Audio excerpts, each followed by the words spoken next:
So I log on to the old YouTube the other day and I see this. It's a PSA about marriage fraud. If you're Canadian, you've probably seen it. Otherwise, I don't really know what YouTube shows you. If you're British, I assume it's an ad for bangers and mash. If you're American, it's just a trailer for a movie with a lot of explosions. Anyway, there's a video to accompany it. It goes a little something like this. Many Canadians marry people from other countries. Sometimes the marriage is a scheme to jump the immigration queue. Victims are left financially responsible if the spouse goes on welfare. Being a sponsor is no cakewalk. A message from the Government of Canada. Oh, I see what they did there. Cakewalk, wedding cake, fuck. Why do PSAs always suck a thick horse dick? Whoever writes this shit should be ashamed of themselves. Anyway, so apparently there's a major epidemic that I wasn't aware of in this country where people from other countries are marrying Canadian citizens to become legal here, and then they leave the Canadian to just go off on their own to collect welfare and unemployment and to get to use our healthcare system and enjoy the benefits of bleeding in a hospital waiting room for 7 hours for free. But here's something I don't get. Why does this need to be made into a PSA? Why do people need to be made aware of the fact that if you're contacted by some stranger wanting to marry you without having met, that it might be a fucking scam? Is this a society we've become? We've become so goddamn stupid that we need to be told these things.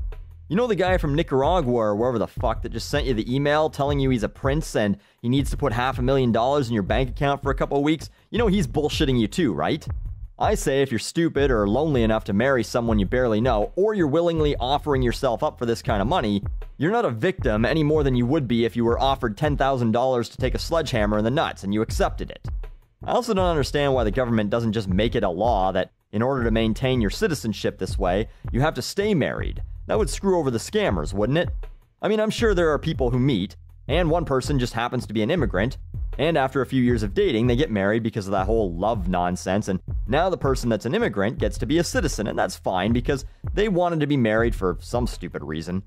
In fact, on the website where you can go for more information, it says, CIC officers are specially trained to recognize genuine immigration applications, and they know how to detect marriages of convenience.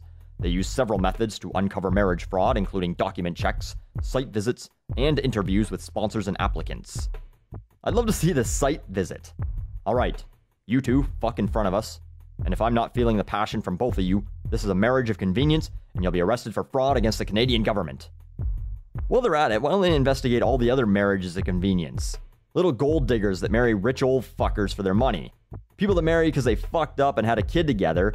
People that get married thinking that'll save their relationship and bring back the love that they thought they had for each other. Shit, you get rid of all the bullshit marriages in Canada, and there'll be like 100 legitimately married couples. Either way, this seems like a problem that is A, easily solved by modifying a few laws, B, not something to worry about if the general population wasn't a bunch of slack-jawed drooling gas huffers, and C, not really an issue considering all the other problems we have going on here. Like, for example, that 7-hour wait in the goddamn hospital because our free healthcare system seems to follow the old saying, you get what you pay for.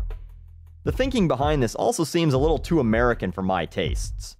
Gold-darn immigrants who can't even speak proper English just come here, get married to our women's, then bleed the country's welfare system dry. Not a mentality I want to be a part of. So, thanks Canadian government for putting my tax dollars towards an ad campaign to wipe out a problem that I didn't even know existed until you spent my money to tell me it did.